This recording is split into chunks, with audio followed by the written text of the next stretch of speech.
नमस्कार मित्रों, online learning class में आपका स्वागत है।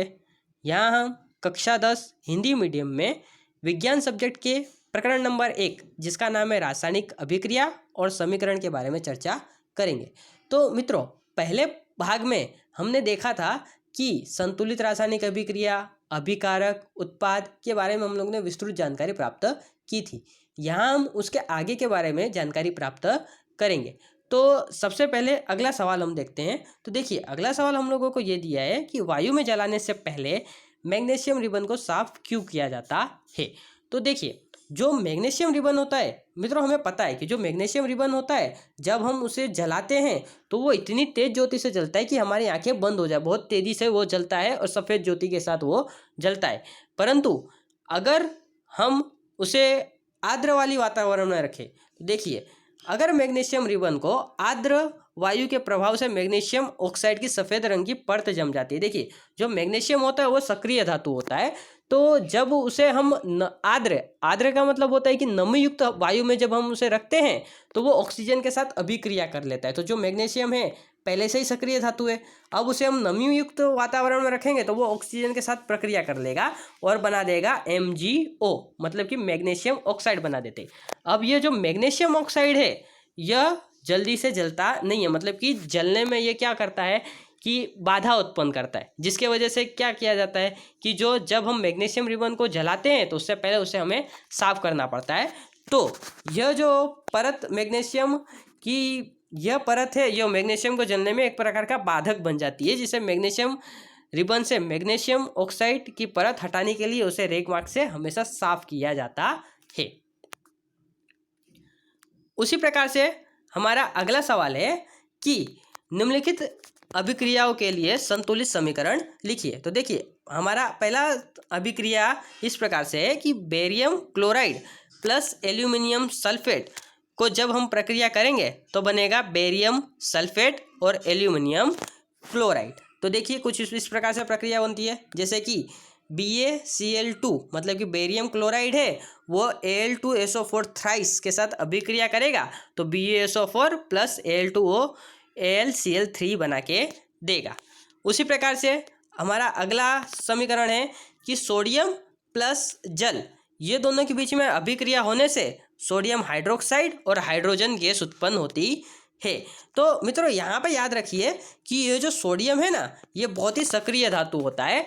अब जब आप इसे हवा में खुला रखोगे तब भी वो ऑक्सीजन के साथ अभिक्रिया करके जलने लग जाएगा, या फिर आप अगर इसको पानी में भी आप डाल दोगे तो वो फटाके फूटते उस प्रकार से फूटने लगेगा पानी के अंदर। तो ये बहुत ही सक्रिय धातु होता है। तो यह सक्रिय धातु जब पानी के साथ अभिक्रिया करता है तो क्या बना देगा, सोडियम हाइड्रोक्साइड बना जाता है और दूसरा हाइड्रोजन गैस उत्पन्न करता है, जो वो हवा में बुलबुले के रूप में निकलता है और हवा में निकल जाता है। तो देखिए, इसमें कुछ रासायनिक समीकरण इस प्रकार से हैं कि 2Na plus twice H2O that gives twice NOH plus H2 वायु, इस प्रकार से इसका समीकरण बनेगा। उसी प्रकार से हमारा अगला सवाल यह है कि ऊष्मा क्षेपी और ऊष्मा शोषी अभिक्रियाओं के बारे में बताइए। तो देखिए, सबसे पहले हम बात करते हैं ऊष्मा क्षेपी अभिक्रिया। तो देखते हैं कि ऊष्मा क्षेपी अभिक्रिया किसे कहा जाता है। तो देखिए, जिन अभिक्रियाओं में उत्पाद निर्माण के साथ ऊष्मा उत्पन्न होती है वैसी अभिक्रियाओं को ऊष्मा क्षेपी अभिक्रियाएं कहती है। देखिए, इन अभिक्रियाओं में क्या होता है कि जब भी उत्पाद का निर्माण होगा तो उसके साथ साथ क्या होगा कि ऊष्मा उत्पन्न होगा। जैसे कि अगर मैं बात करूं कि अगर मैं किसी कोयले को लेता हूं और कोयले को मैं जलाता हूं, तो देखिए, अब मैंने कोयले को लिया और उसको जलाया मतलब मैंने क्या किया, ऑक्सीजन के साथ उसकी अभिक्रिया की। तो जब मैं कोयले की ऑक्सीजन के साथ अभिक्रिया करता हूँ तो हमें क्या मिलता है, ऊष्मा मिलता है। और उसी ऊष्मा की सहायता से हम घर का खाना बनाते हैं या फिर बिजली उत्पन्न करते हैं, कुछ भी करते हैं। तो उसी प्रकार से देखिए, यहाँ पर हमें उत्पाद के रूप में जो भी मिला वो ऊष्मा मिला, और उत्पाद के रूप में ऊष्मा मिला, इसके वजह से यह जो अभिक्रिया है वो ऊष्मा क्षेपी अभिक्रिया मानी जाएगी। इसी प्रकार से हम लकड़ी की बात करें तो लकड़ी को जलाने से भी हमें क्या मिलता है, ऊष्मा मिलता है, जिसका उपयोग हम क्या करते हैं कि जिसका उपयोग हम घर के रसोई बनाने में करते हैं। तो देखिए, तो इसके कुछ उदाहरण इस प्रकार से है कि सभी दहन अभिक्रियाएं जो होती है वो ऊष्माक्षेपी अभिक्रियाएं होती है। मित्रों याद रखिएगा कि जितने भी दहन अभिक्रियाएं होगी वो ऊष्माक्षेपी अभिक्रियाएं होगी। जैसे कि बात की जाए तो जैसे कि CH4 को हम कहते हैं methane plus twice O2 that gives CO2 plus twice H2O plus उष्मा। देखिए अब ये CH4 है, CH4 को ट्वाइस O2 के साथ अभिक्रिया है। देखिए अब ये O2 के साथ अभिक्रिया कर रहा है, मतलब कि क्या किया जा रहा है, यहाँ पर इसका दहन किया जा रहा है। मित्रों याद रखिएगा कि जब भी केमिस्ट्री में आपको बताया जाए दहन अभिक्रिया, तो दहन अभिक्रिया केवल ऑक्सीजन की उपस्थिति में ही होता है। अब देखिए ये जो मीथेन है वो ऑक्सीजन के साथ दहन किया जा रहा है। अब दहन करने से हमें क्या मिल रहा है, कार्बन डाइऑक्साइड मिलता है, H2O मिलता है और उष्मा मिलता है। देखिए अब ये जो उष्मा है इसका उपयोग हम कहाँ पे करते हैं, तो मित्रों हमें आपको पता है कि जब ये जो उष्मा हमें मिल रही है इसका उपयोग हम लोग रसोई बनाने में करते हैं। जैसे कि मित्रों हमें पता है कि हम जब बायोगैस प्लांट बनाते हैं तो बायोगैस प्लांट से एक हम रसोई की तरफ भी एक गैस पाइपलाइन लेके आते हैं। तो उस गैस पाइपलाइन में जो मुख्य घटक होता है वो होता है मीथेन, और जब हम उनका दहन करते हैं तो उस समय कार्बन डाइऑक्साइड निकलता है, पानी निकलता है और बहुत अधिक प्रमाण में ऊष्मा मिलता है, और इसी ऊष्मा का उपयोग करके हम घर का रसोई बनाते हैं। उसी प्रकार से श्वसन भी एक प्रकार का ऊष्माक्षेपी अभिक्रिया है। देखो जो हमारे शरीर में श्वसन अभिक्रिया होती है वो भी एक प्रकार की ऊष्माक्षेपी अभिक्रिया है। ऊष्माक्षेपी अभिक्रिया है मतलब क्या, कि इसमें उत्पाद जो बनेगा उत्पाद के साथ साथ हमें कुछ ऊष्मा मिलेगी जिससे हम कार्य कर पाएंगे। तो देखिए श्वसन अभिक्रिया क्या होता है, सबसे पहले मैं आपको बता देता हूँ। तो जैसे कि हमें पता है कि हम भोजन को खाते हैं, तो भोजन को खाएंगे तो उसका रूपांतरण हो जाता है सरल घटकों में। अब सरल घटकों में रूपांतरण होने के बाद उसका शोषण किया जाता है, और शोषण करने के पश्चात वो जो सरल घटक है उसे रुधिर में बहाया जाता है। देखिए जब हम भोजन को खाते हैं, उसका पाचन करते हैं, तो पाचन होने के पश्चात उसका रूपांतरण हो जाता है ग्लूकोज जैसे सरल घटकों में।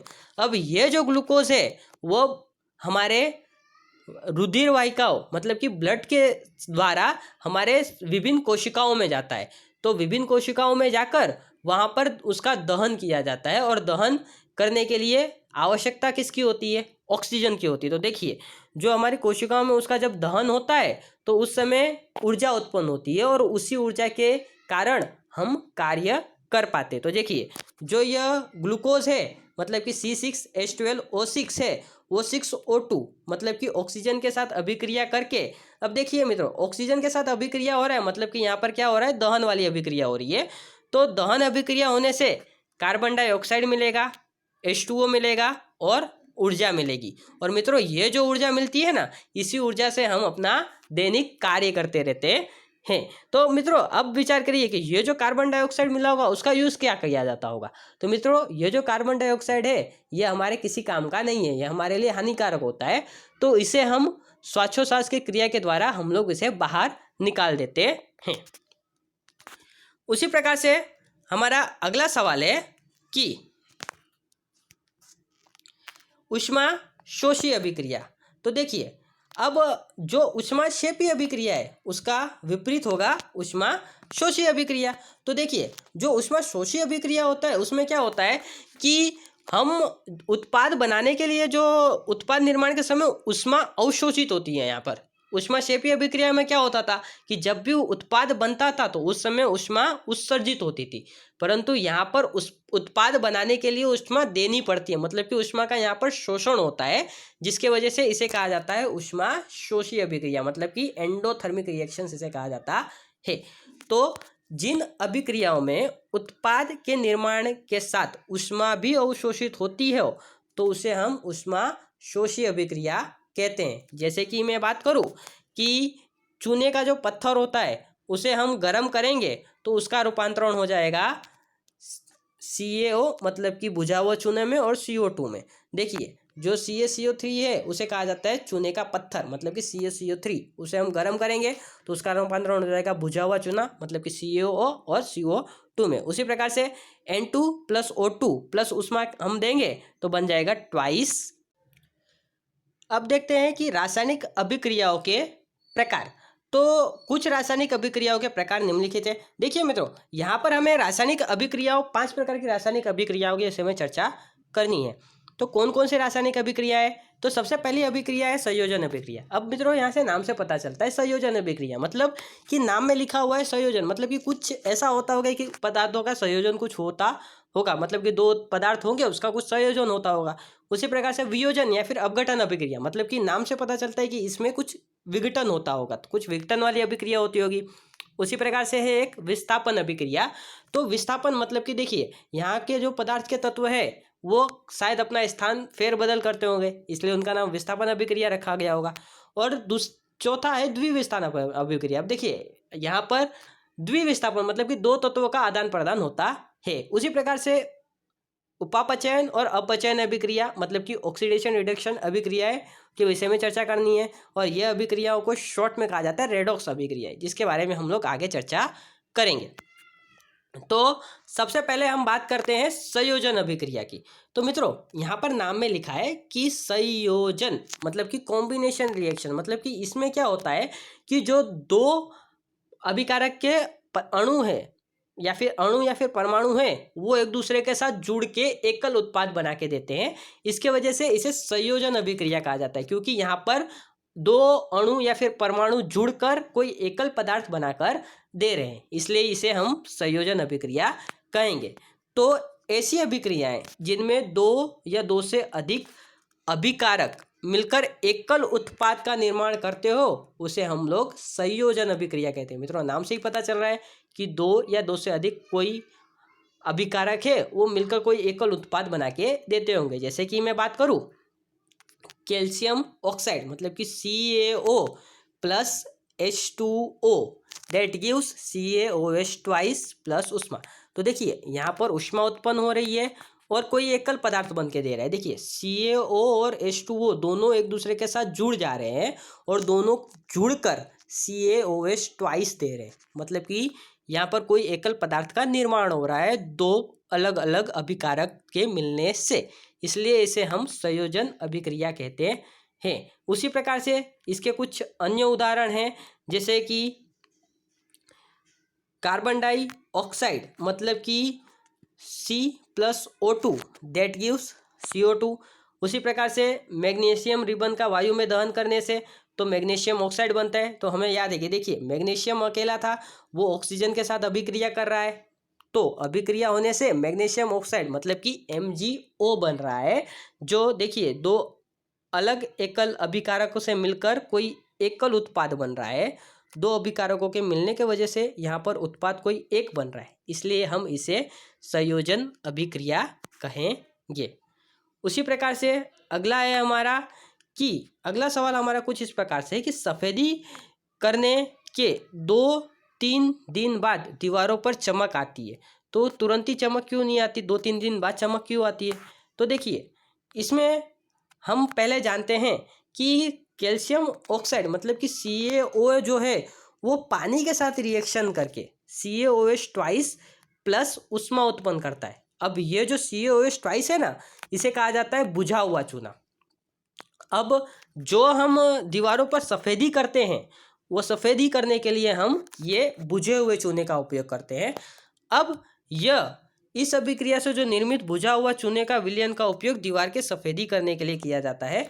अब कैल्शियम हाइड्रोक्साइड वायु में उपस्थित कार्बन डाइऑक्साइड के साथ धीमी गति से अभिक्रिया करके दीवारों पर कैल्शियम कार्बोनेट की एक पतली परत बना देता है, जिसके वजह से दीवार कैसी हो जाती है, एकदम सफ़ेद बन जाती है। तो देखिए जो ये कैल्शियम हाइड्रोक्साइड है मतलब कि CaOH ट्वाइस है, वो CO2 के साथ अभिक्रिया करता है और CO2 के साथ अभिक्रिया करने से CaCO3 प्लस H2O बनाता है। अब देखिए ये जो CaCO3 है उसे हम कैल्शियम कार्बोनेट कहते हैं और इसे दूसरे शब्दों में कहा जाता है तो संगमरमर का इसे पत्थर कहा जाता है। अब मित्रों हमें पता है कि ये जो संगमरमर का पत्थर है वो सफ़ेद वाला सफ़ेद संगमरमर का पत्थर भी इसे कहा जाता है।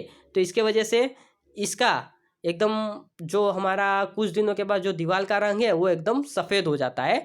इसके अतः सफ़ेदी करने के 2-3 दिन बाद कैल्शियम कार्बोनेट का निर्माण होता है, जिससे कि दीवार पर चमक आ जाती है।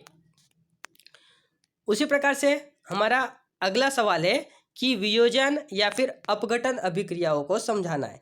तो देखिए वियोजन या फिर अपघटन अभिक्रियाएं क्या होती है, पहले हमें वो समझना चाहिए। तो देखिए यहाँ पर नाम में ही लिखा हुआ है कि वियोजन या फिर अपघटन, तो मतलब कि यहाँ पर क्या होता होगा कि जो अणु है, मतलब कि जो अभिकारक है वो टूटता होगा और दो अलग अलग उत्पाद बना के देता होगा। मतलब कि यह बिल्कुल बिल्कुल ही संयोजन अभिक्रिया के विपरीत प्रकार की अभिक्रिया है। संयोजन में क्या होता था कि दो अभिकारक, मतलब दो या दो से अधिक अभिकारक एक दूसरे के साथ जुड़ते थे और कोई एक एकल उत्पाद बना के देते थे। परंतु यहाँ पर क्या होगा कि एक अभिकारक जो है वो टूटेगा और दो अलग अलग उत्पाद बना के देगा। इसके वजह से इसे हम वियोजन अभिक्रिया कहते हैं। तो देखिए वियोजन अभिक्रिया में कुछ ऐसा है कि ऐसी अभिक्रियाएं जिसमें एकल अभिकारक टूटकर छोटे छोटे उत्पाद प्रदान करता हो तो उसे हम वियोजन अभिक्रिया या फिर अपघटन अभिक्रिया कहते हैं। जैसे कि हम बात करें 2FeSO4, उसका विघटन करने पर फेरिक ऑक्साइड मतलब कि Fe2O3 plus sulphur dioxide SO2 और प्लस सल्फर ट्राइऑक्साइड मतलब कि SO3 बन रहा है। मतलब कि एक FeSO4 के अणु टूटने से Fe2O3 SO2 प्लस SO3 तीन प्रकार के अणु बन रहे हैं। इसलिए इस अभिक्रिया को वियोजन अभिक्रियाएं कहा जाता है। अब देखिए मित्रों, जो यह वियोजन अभिक्रिया है इसमें अभिकारकों को तोड़ने के लिए हमें बाहर से ऊष्मा, प्रकाश या फिर विद्युत ऊर्जा की देने की आवश्यकता होती है। अब देखिए हम इसे बाहर से ऊर्जा दे रहे हैं, इसके कारण वो टूट रहा है। तो मित्रों ये कैसी अभिक्रियाएं मानी जाएगी? ऊष्मा शोषी अभिक्रियाएं मानी जाएगी, क्योंकि हम इसे बाहर से ऊर्जा दे रहे हैं जिसके कारण उस पर अभिक्रिया हो रहा है और उसके कारण हमें उत्पाद मिल रहा है। मतलब कि ये जो अभिक्रियाएं हैं वो कैसी अभिक्रियाएं हैं? ऊष्मा शोषी अभिक्रियाएं हैं। तो जैसे कि हम बात करें तो विद्युत अपघटन की बात करते हैं। तो विद्युत अपघटन में क्या करते हैं कि हम बाहर से विद्युत धारा देते हैं जिससे वो अभिकारक टूटता है और दो हमें उत्पाद प्राप्त होते हैं। जैसे कि यहाँ पर 2H2O के अणु हैं, उसको हमने विद्युत धारा दिया और विद्युत धारा देने की वजह से हमें 2H2 प्लस O2 के हमें अणु प्राप्त होते हैं, जिसे ये ऊष्मा शोषी अभिक्रिया मानी जाएगी और ये एक वियोजन अभिक्रिया भी है। उसी प्रकार से हम बात करें ऊष्मीय अपघटन की, तो ऊष्मीय अपघटन किस प्रकार से हो सकता है? तो देखिए कैल्शियम कार्बोनेट जो होता है उसे जब हम गर्मी देते हैं तो उसका रूपांतरण हो जाता है CaO प्लस CO2, जो वो हवा में निकल जाता है। उसी प्रकार से प्रकाशीय अपघटन की बात करें तो जो HBr होता है उसे हम सूर्य प्रकाश की उपस्थिति में जब रखेंगे तो वो H2 और Br2 में कन्वर्ट हो जाता है। उसी प्रकार से प्रकाशीय अपघटन में अन्य उदाहरण भी हम ले सकते हैं। जैसे कि मैं बात करूं, अगर हम सिल्वर क्लोराइड के कोई विलयन को सूर्य प्रकाश की उपस्थिति में हम रखते हैं तो उसका दो पदार्थों में रूपांतरण होता है, एक बनता है Ag और दूसरा बनता है Cl2। उसी प्रकार से एक और इसी तरह से एक प्रक्रिया होती है जो होती है AgBr में। देखिए जो AgBr होता है इसे कहा जाता है सिल्वर ब्रोमाइड AgBr2।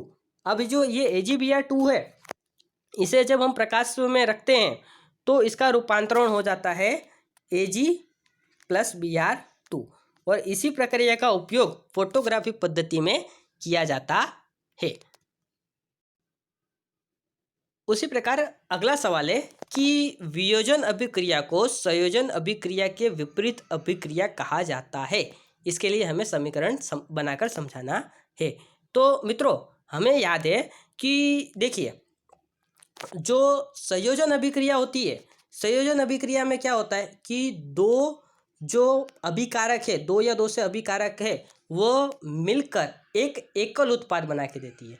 जबकि वियोजन अभिक्रिया में क्या होता है कि जो एक से अधिक अभिकारक है उसका विभाजन होता है और एक से अधिक उत्पाद हमें प्राप्त होता है। तो ये दोनों एक दूसरे के एकदम विपरीत अभिक्रिया हैं। तो इससे हम कह सकते हैं कि देखिए जो वियोजन अभिक्रिया होती है वो संयोजन अभिक्रिया से बिल्कुल विपरीत होती है। क्यों होती है? क्योंकि संयोजन अभिक्रिया में दो या दो से अधिक अभिकारक मिलकर एकल उत्पाद बना के करते हैं, जबकि वियोजन अभिक्रिया में एकल अभिकारक टूटकर दो छोटे छोटे उत्पाद का निर्माण करते हैं। जैसे कि संयोजन अभिक्रिया की मैं बात करूं तो देखिए यहाँ पर दो अभिकारक है, देखिए C और प्लस O2। अब ये C प्लस O2 है, वो एक दूसरे के साथ प्रक्रिया करके कोई एक अणु बना के दे रहा है। वो किसका अणु बना के दे रहा है? CO2 का। तो ये हो गया हमारा संयोजन अभिक्रिया। और उसी प्रकार से वियोजन अभिक्रिया कैसी अभिक्रिया होती है? तो वहाँ पर क्या होता है कि देखिए जैसे कि एक पानी का ये दो अणु है। अब देखिए ये पानी का जो अणु है उसका यहाँ पर अपघटन हो रहा है और अपघटन होकर दो अणु बन रहा है। देखिए एक हाइड्रोजन का अणु बन रहा है और एक ऑक्सीजन का अणु बन रहा है। इसलिए जो वियोजन अभिक्रिया है वो संयोजन अभिक्रिया की बिल्कुल ही विपरीत अभिक्रिया मानी जाती है।